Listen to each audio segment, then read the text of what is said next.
If you have a small business, you need a website. It's a great way to get leads, sell your products, or do whatever you do. People expect every business to have a website where they can learn more about you and see if you have the solution to their problem.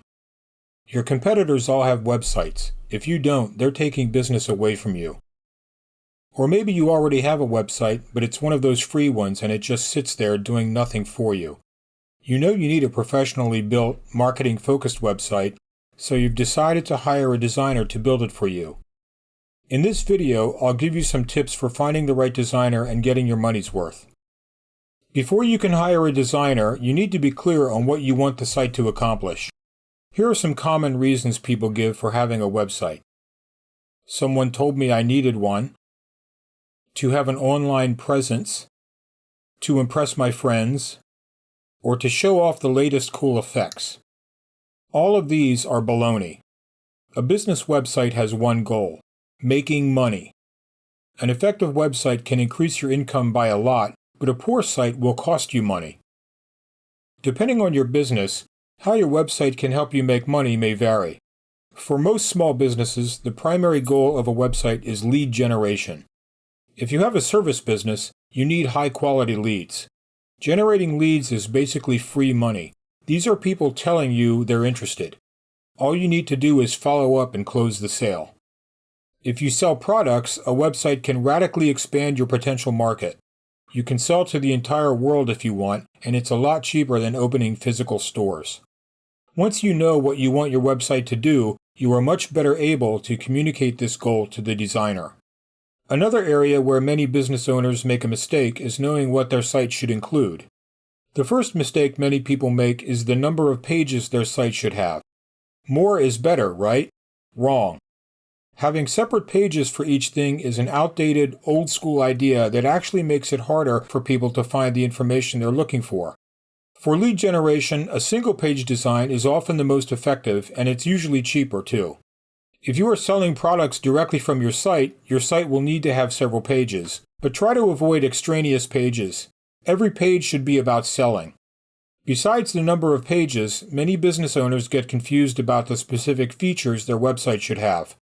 It's easy to get bamboozled here by the designer who wants to add a lot of features so they can charge you more. Here's a few tips. For your services section or page, you need good descriptions and images. The copy should focus on the problem each service addresses and the solution you offer.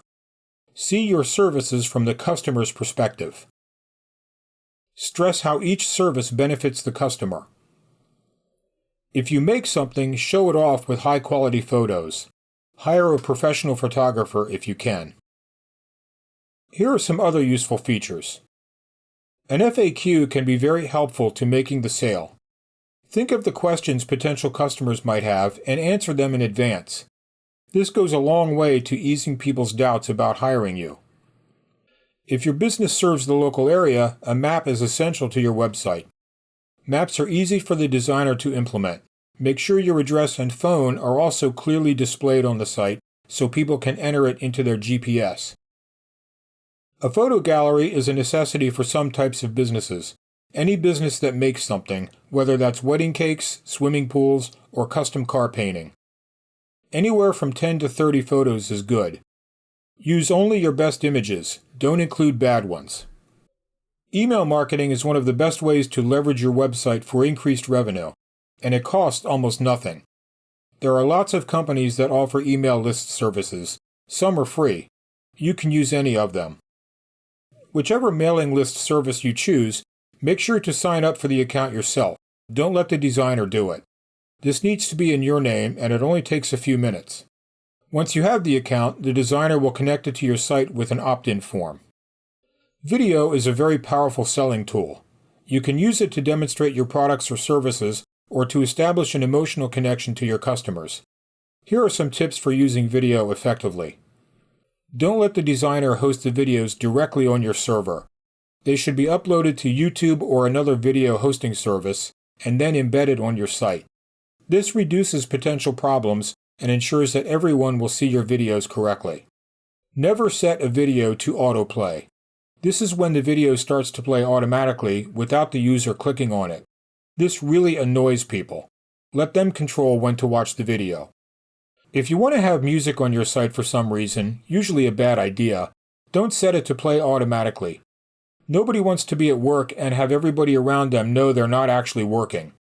In fact, unless you're a musician offering downloadable music clips, don't use music at all. Just don't. Here are a few tips for using social media. If you have business accounts on social media platforms, it's a good idea to link them to your website. Don't link your personal accounts, though. Some business owners want to have their Facebook or Twitter feeds displayed on their website. Although this is possible, it's a bad idea. There are about 1 million ways the technology can fail. If someone wants to follow you, they can do so directly through the relevant platform. The whole point of a lead generation site is to get people to contact you. How to do this needs to be obvious. This means the phone number needs to be clearly displayed, usually at the top of the homepage. Even if you have a contact form on your site, there are always people who prefer to call directly. A blog can be a useful way to draw people to your site, but it requires work, probably more than you think. I've created blogs for clients who post once or twice and then forget about it. This can actually hurt your search ranking. If you're going to have a blog, the posts need to be relevant and useful to your readers, and you need to post at least twice a month. For most businesses, a blog isn't worth the effort. A good website can be built with several different technology platforms. WordPress is the most popular and is probably what your designer will use. Here are some WordPress advantages. It's very popular, so most designers can work in it. It's flexible, so it can do almost anything you need. There's a large support community, so it's easy to get help. And it's open source, so the underlying technology is free, but it still takes a skilled developer to use it properly. Another really big plus for WordPress is that it's fairly easy for the customer, that's you, to use. You'll need to make changes to the text and images occasionally, and WordPress makes that easy. The interface is similar to Microsoft Word, so if you can use that, you're good to go. This can save you a lot of money over time since you won't have to pay the designer for every little change. For lead generation sites, WordPress is really the platform of choice. I can't think of any good reasons for a designer to use something else. Some designers use less popular platforms such as Drupal, Joomla, or straight HTML. They may even suggest a totally custom solution for you. Unless you have very specific technical needs, beware of this. It's usually a way for the designer to justify charging a really high price for something that could be done for much less. WordPress is also a popular choice for e-commerce sites. Another excellent platform is Shopify. BigCommerce and CoreCommerce are also good choices. These are all self-contained systems. They include everything you need, including credit card processing, and are billed monthly, starting at about $29 a month. What's a domain? A domain is the address of your site, the migratebusiness.com or whatever yours is. It's also called the URL. Every website needs a domain. A domain will cost you about $15 a year, and it has to be renewed every year. You can't buy one outright. Some designers will offer to get your domain for you. Don't do it. I've heard horror stories from people who wanted to get a new website from me, but they couldn't reach the designer who held the domain information. Some designers will try to charge you, maybe a lot, to transfer the domain to you. Your domain is an important business asset, and you should control it, not someone else. You get a domain from a company called a domain registrar. There are lots of registrars, and it doesn't really matter who you use, but I use and recommend Hover.com. They keep your contact information private for free. Other companies charge for that. I have another video all about domains. See that for more information on how to pick a good one. What's hosting? In addition to a domain, every website needs something called hosting. This is renting space on a special computer called a server. The files that make up your site are kept there. Some designers will offer to host your site for you, but you should know a few basics first. Web hosting is like anything else. You get what you pay for. You probably see ads for hosting with prices like $2.99 a month. Don't be tempted by that. I've used a wide range of hosting over the years, and cheap hosting is terrible. Your website will be very slow and it will get hacked. For a WordPress lead generation or e-commerce site, good hosting will cost about $30 a month. Hosting at this level will be fast, reliable, and protected against hacking. Good companies at this price level include Cloudways, Flywheel, and Kinsta. Your designer might offer to get the hosting for you. I recommend against this for two reasons. They might use poor quality hosting and your site will suffer, and the designer will probably charge a hefty markup. Getting your own hosting is pretty easy. You don't really need to understand the technical stuff to get the account. Like your domain, your site hosting is something you should control. This gives you maximum flexibility with your website. If you're using an all-in-one platform like Shopify or Squarespace, the hosting is included with the monthly fee. Some designers include hosting with the cost of their maintenance plan.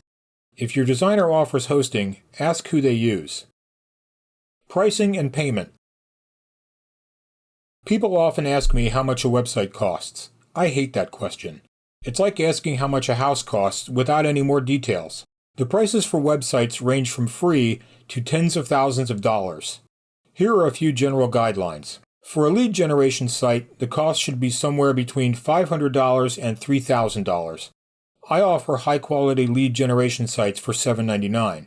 For an e-commerce site, expect to pay at least $2,000 and probably more like $5,000 to $10,000. If a designer gives you a quote well outside this range, it means one of two things.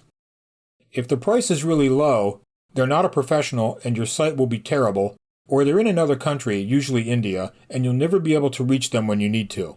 If the price is really high, they're assuming you don't know any better and will just agree to it. Be especially wary of really cheap deals you see online, like $99. One of my clients used one of these companies, and they put code in the site that allowed them to hack into it so they could charge her to fix the problems they created. The standard payment terms in the industry is half upfront and half when the site is complete. For more expensive sites, such as e-commerce, the designer might want 3 payments instead of 2. That's okay. Unless the site is under $1,000, never agree to pay the full amount up front. Unethical designers will take your money and never finish the job. The designer should accept both checks and cards. Never pay with cash. Pay with a credit card if possible. It gives you some protection against getting taken. If the designer asks you to sign a contract, make sure you read it all. If anything looks fishy, ask the designer to clarify it or remove it. Make sure you are clear on what you're paying for. Many designers offer a monthly maintenance plan. This is usually a good idea if the price is reasonable. The plan should cover the following things. Updating the site's software. These updates are pretty frequent and important to keep your site working properly and secure from hacking. Fixing anything that breaks. There are a lot of things that can go wrong, such as a bad software update, and fixing them should be included. Most plans include a specified amount of edits per month. This is useful if you have some routine changes and would prefer the designer to make them. For example, my maintenance plans include 1 to 2 hours of edits per month. Unless your site is very complex, the maintenance plan shouldn't cost more than $100 per month. My basic plan is $59 and covers everything most clients need, including the hosting. Working with the designer. Don't micromanage. You can expect a status report from the designer every week or two, not every day. The designer will have questions for you during the creation of the site. Make sure to check your email at least twice a day to keep things moving along. Your website is not an art project for you. I built sites for clients who insisted on using their favorite colors, even though they were a poor fit for the site. Another client had to get his wife to approve the design because she was a scrapbooker and, quote, knew all about creative stuff. The point of good design isn't to look pretty, it's to help make the sale. The designer probably knows how to do this better than you do. One thing many small business owners don't realize when they get a website is that they have to provide all of the site content. That's the words and pictures. The designer doesn't do this for you. This is not something most people are good at either. Writing good web copy is a skill. You may want to consider hiring a copywriter to do this for you. It's money well spent. The copy determines whether or not you make the sale. Some designers offer copywriting as an extra service. The designer should have an online portfolio of other sites they've done. If they can't show you their previous work, there's only one reason. They haven't done any. Assume that your site will be similar to their previous work. If it looks bad, like this, or this, or this, find another designer. Things to look out for. Small type. Many designers use type that is way too small. Not everyone has great eyesight, especially people over 40. The text should be large enough to read easily at a normal distance. Don't let the designer say, people can make the type bigger in their browser. Most people don't know how to do that, and they shouldn't have to. It's the designer's job to make the site usable. Flashy gimmicks. People don't come to your website for a show. They are looking for a solution to their problem. Here are some flashy gimmicks. Video backgrounds. This uses a video as the background for the top of the page. It's not only distracting, it slows the site down and has no sales value. Excessive animation. Animation can be useful, but only in moderation, unlike this example. It's usually a way for the designer to charge you more. Expect to pay a lot if you must have animation. Sliders. A slider is an image gallery that changes every few seconds or causes things to fly in and out of the frame.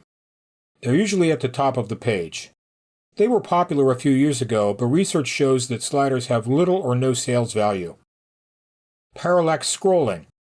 You see this effect when you scroll the page and a background image stays in place while the text scrolls. This is way overused and adds no sales value. The site is not responsive. More and more people are using their phones as their primary online device. This means that your website needs to look good on the small screen of a phone. This is called responsive design, and it's now the standard for web design. It should be included in the regular price. Don't let the designer charge extra for it. People who come from the corporate world often want to include a mission statement on their site. Don't do it. Mission statements are worthless corporate doublespeak. You have one mission: to solve your customers' problems. Some people feel compelled to talk about themselves a lot, so they have an About Me page on their website. This can be a good or bad idea. Here's the wrong way to do it. Personal philosophy or thoughts about life. Hobbies and activities. Talking about their family. This is what people usually do, and here's the problem. Nobody cares.